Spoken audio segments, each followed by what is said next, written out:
It's a mini episode. Hello, and welcome to another episode of You Gotta Check This Out with Mike Slater and Dre Alvarez. I'm the Mike, and, well, just between you and me, Dre's not here. So, last I saw, he was disappearing over the horizon in a wicker basket attached to the talons of some kind of giant green sky mongoose. I got a text yesterday saying he's never been more at peace with the universe, and he's going to be back in a couple weeks. So not to worry, knowing ourselves when we started this, we baked in an insanity clause to our podcast schedules, and we have enough episodes banked to keep releasing while Dre's away. So in the meantime, I have to get a Minisode theme ready. So I thought I'd take the time to share how I build these theme songs for the show. Just promise me one thing. Don't tell Dre I'm doing this. As long as Dre never finds out about these Minisodes, we're good. Okay. Anyway, I write and record all the music for the show. That was actually my main reason for doing this. Podcasting is great, but I really need an outlet for music production with a regular release schedule. Before this, I produced the Geek Out with Megan and Karen podcast. My favorite part of editing was hearing something in their conversations that would inspire me to pick up an instrument and start underscoring. Future guest Megan would go into so many rants I would just underscore with heavy guitar. Any talk of outdoor activities led to mandolin fiddle duo in the background. I mean, I picked up so many instruments over the years, and podcasting gives me a great outlet for using them. So during the pre-production for this podcast, I spent 2 weeks writing one theme a day. My only rule was that I had to spend no more than an hour on each one. The idea was that I'd be able to use one as the main podcast theme and then have the rest as a full initial library of music to use for eventual segments and underscoring. After all, the best way to get around licensing is to create your own music. The plan worked so well. So as Dre and I got to recording the episodes, we already had a small sound library to go. I picked a couple to use for underscoring Dre's rants and made loops out of them. So that spacey tangent music, for example, it had to be usable at any length depending on how long Dre goes off. So what I ended up doing was taking a clip of just the start and the end and then looped a midsection for as long as I need. So I did the same with the outro music so I could kind of pick out where we started the outroing at the end of the podcast and have it loop until the end. For that one, I like to go a couple minutes sometimes, so I chopped out two whole separate A and B sections to have some variation there. When I did the Geek Out with Megan and podcast minisodes, I simply had to take out the full regular theme and just cut it in half. Added a monster bass riff and some layered harmonies, called it a day. You can check out any of their minis to hear what I mean, so just search for Geek Out with Megan and Karen wherever good podcasts are procured. For You Gotta Check This Out, our main theme is underscoring. I could chop out a few bars and call it good like I did for the other one, but that theme's kind of meant to ease you into a longer show using Dre's smooth baritone. It just doesn't stick out or work on its own. I have to write a new theme for these minisodes. So the trick I always had to finishing these is just to come up with a quick idea and stick to it. Allow for discovery while recording, but just stick to that initial plan.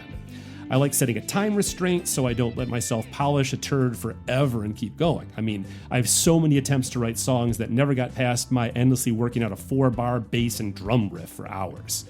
For the new Minisode theme, I came in with a plan. I have a short 8-bar lyric written. Since the main show theme is in D Dorian, I'll just stick with D minor because it feels right. A week before doing this, at the last band practice, we played Love by Nat King Cole, and I've had it in my head since jamming it. So I've been thinking of attempting something bouncy and 60s croony and /jazzy. I wrote a short 8-bar progression that starts in D minor, shifts briefly to F major, and then goes back to D minor. I'll add a chromatic melody to kind of glue those parts together. Plus, any chromatics to me always give out that old-timey whimsy vibe.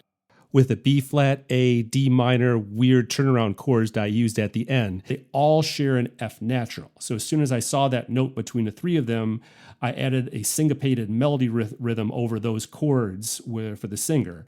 And then that should emphasize the voice leading there and hopefully tie that end together. So we'll keep the chord arrangement simple.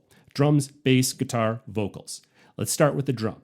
I use MIDI just because recording would take way too long and a lot more space than I got here. I used to have an electric kit in my office, not worth it.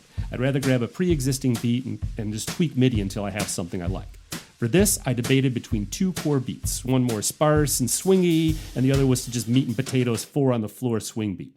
I went with the meat just to allow more room for the bass.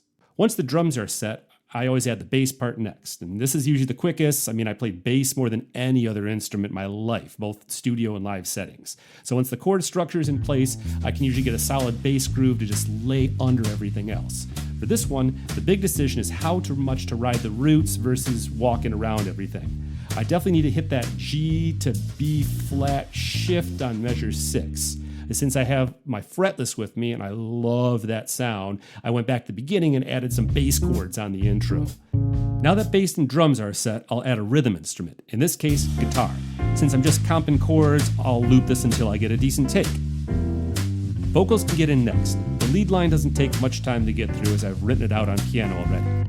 I recorded a quick piano scratch track to help my pitch and find the notes quicker. Just keep that playing in the background while I sing my part. I ended up liking the piano part over the vocals, so I left that on in the background. Since I didn't come in with a plan for them, most of my time is going to be spent making decisions on harmony vocals. Do I double the main vocal line? Do I have an upper or a lower harmony? 2 parts, 3-part harmonies, even more for a full choir? Do the backups sing the same words, or are they just giving up some la-la-las? I recorded a full backup harmony for the song, but really only ended up leaving that part in at the end that I liked. I thought it really gave the last line that emphasis it needed. Okay, vocals are set, so I'll give it a premix to balance everything out. Now trying to see if I want to add any last parts, usually I'll throw in a keyboard pad or kind of a short lead. I mean, I really like the bass intro, but it needs something more, so I added a quick guitar lead fill at the beginning. And then while I was recording that, I started noodling along with the melody, and just like that, so I replaced the piano melody with guitar instead. At that point, it's a wrap. You should have heard the final result at the top of the episode. And now I've got another theme for the sound library. Even if I end up not using it for whatever reason, these ideas stick around forever, always to be recycled and resurrected for a future podcast. So yeah, thanks for sticking around through this. There won't be one of these on every off week, but we have a few minisodes cut from the cloth of full episodes already that are gonna be coming out. Dre and I record most of these episodes a couple months ahead of when they drop, but if I have a short topic to chat about or kind of a time-sensitive plug, or really just any creative whim that it can go out on a podcast, I may drop these minis from time to time. Just, hey, promise to help me keep this our little secret from Dre. Cool? Cool. So for a quick recommendation, I've been rereading Jonathan Hickman's run on Avengers from 2013 to 2016, including Secret Wars. I mean, I'm a massive fan of all the Hickman comics. For me, he hits that perfect sweet spot at Marvel, so definitely a candidate for a future season someday. That's all I have for you this week. Tune in next Sunday when Dre and I release our last guest list episode, Deathwalker. That's Season 1, Episode 9, Deathwalker for Babylon 5. See you then. Cheers, all.